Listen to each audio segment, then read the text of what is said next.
UFC 278, Salt Lake City, Utah.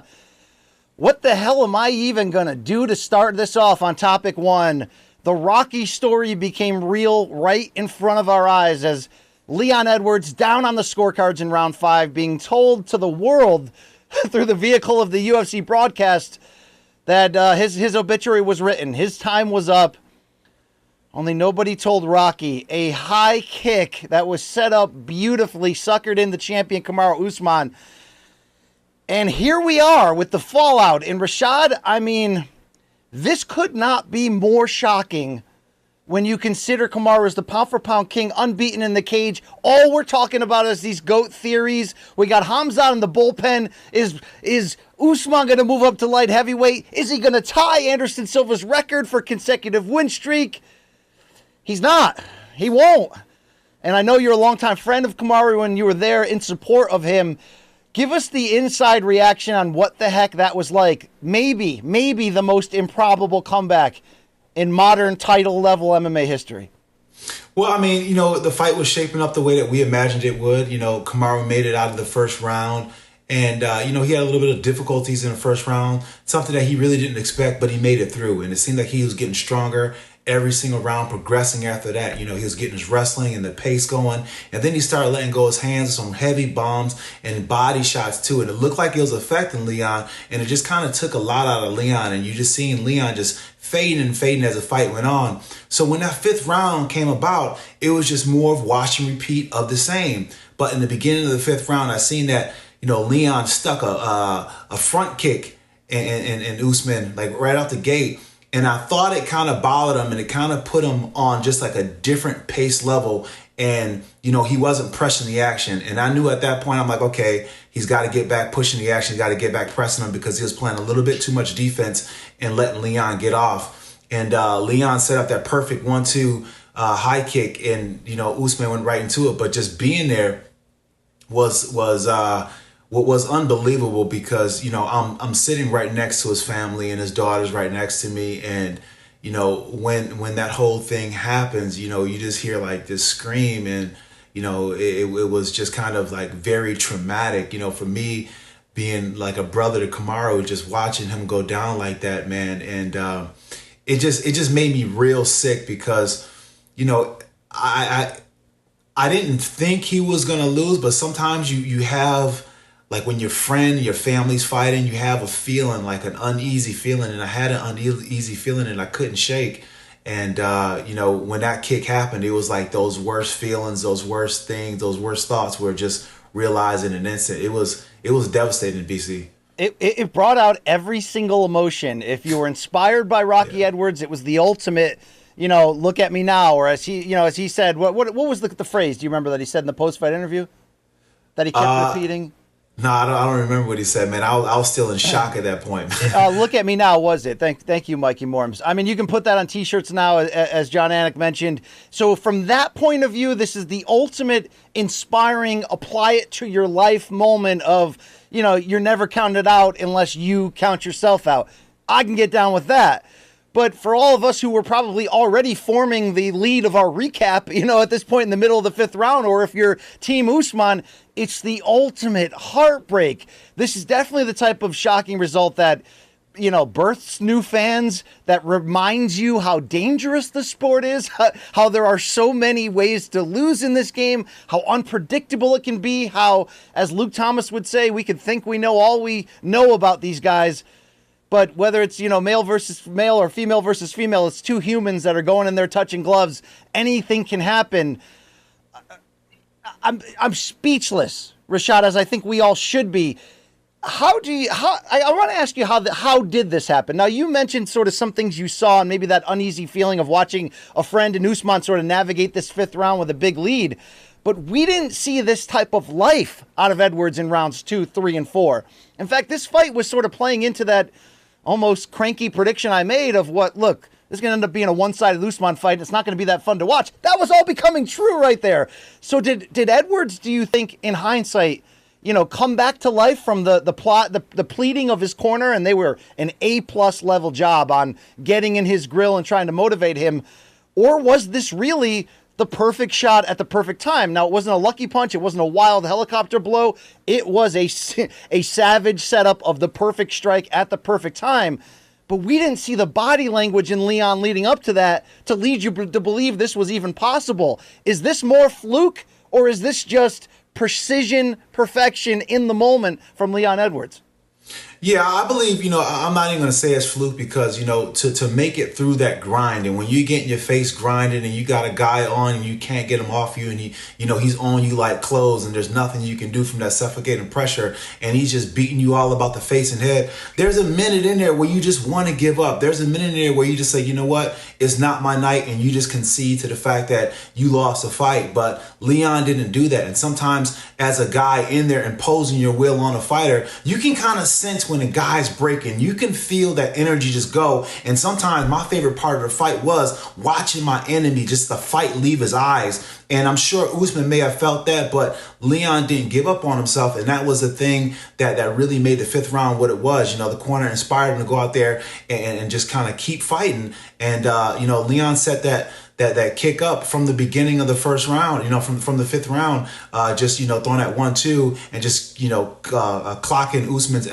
his defense. And, once Usman was clocked, it was just, not having that suffocating pressure made it easier for Leon Edwards to land that kick, because before that, Usman wasn't giving him a lot of space, and there was no room for leg kicks because he was moving in after he seen the hand. So just got caught on the defense a little too long. And I felt as if it was a moment where Usman was just trying to rest and recover, because pushing a pace like that is extremely difficult. So you need your pauses in there. And sometimes your pauses may look like activity, but you're just standing around, just kind of waiting to see what your opponent does. And you may get caught, and Usman did. Rashad, does the MMA world on varying levels owe Leon Edwards an apology for how dismissive we've been? I mean, I got DMs up the a-hole going, BC, your hatred of UK fighters knows no bounds and limits. Finally, you have to eat some crow, which is certainly not the accurate way to describe this, but we didn't I didn't give Leon this level of a chance that this moment was going to happen. I felt for him to win this, a lot was going to have to go his way. I'm nothing but inspired and respectful of what he did. In fact, it's self-applicable. I can look in the mirror this morning and say, yeah, Rocky just did that shit, okay? So maybe I can get back on the Peloton. But my original point, this was y'all must have forgot, look at me now. This was that type of moment. If it demands it, I'm willing to say I was wrong. I'm sorry. This guy is the goods. Nah, you know what, man? I think that having the doubt and coming into this fight, people not believing, is the thing that kind of propels you when you're in an underdog situation. So, you know what? When I used to go into fights and feel as if everybody was against me, it would propel me. It would give me a little bit more to fight for when I was out. When I was fighting Forrest Griffin and he had me against the cage and he was hitting me with all kinds of combinations, and I hear the crowd just yelling and screaming. Then I went to my pad and, kissed my hand, pulled my balls, and I said, that's my, suck my thing. And I slapped him with a punch. But that was the mindset, that was the attitude, and I was reminded of at that moment when I was, getting pounded, that, I'm not going to give up. And, going into a fight like that with Leon, and Leon feels he was an underdog and people not giving him respect, that's exactly what you want. You want to be able to disarm your opponent and everybody in general from thinking you can win, because at the end of the day, it's only about you and your opponent in the cage. And if you believe in yourself, that's all you need. This fight had the shocking of shockingest endings. It's getting rightful comparisons to the fifth round of Sun and Silva 1, although different ending, different circumstances. It's just among some of the most dramatic shit we've ever seen.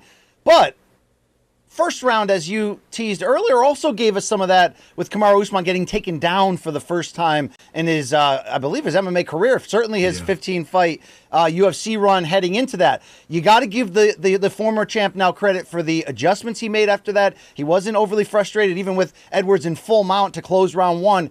He got back to business until the moment in round 5. But Rashad, we don't have many fights to compare this to in the grand scope of the drama, how unlikely it was, and for Usman, how insanely devastating it was. You were in the crowd near the family. You were backstage with everybody afterwards. You probably had some intimate moments with the former champ, and I respect what you can and can't share.